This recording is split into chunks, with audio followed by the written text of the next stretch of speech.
Ratusan warga Buleleng, Bali antri di kantor Dinas Kependudukan dan Pencatatan Sipil Buleleng untuk mengurus data kependudukan. Antrian panjang ini karena warga mulai mengurus kartu keluarga untuk daftar masuk sekolah.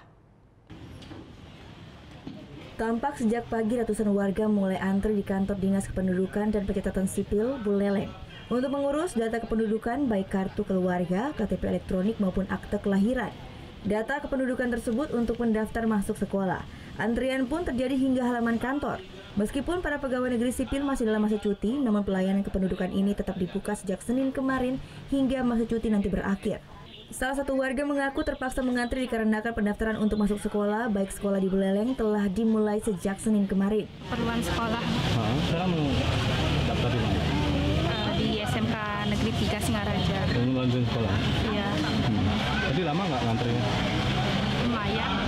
Sejak dibukanya pelayanan kependudukan ini, Disduk Capil Buleleng mencatat hampir 2.000 lebih warga yang mengurus kartu keluarga hingga akte kelahiran. Untuk memberikan pelayanan lebih maksimal, sebanyak 15 pegawai disiapkan untuk melayani masyarakat. Memilih membuka yang pertama adalah mengingat kebutuhan masyarakat sangat tinggi terhadap dokumen administrasi kependudukan dan pencatatan sipil. Pelayanan pengurusan data kependudukan ini pun dibatasi petugas setiap harinya. Loket pelayanan hanya dibuka mulai pagi hingga pukul 2 siang.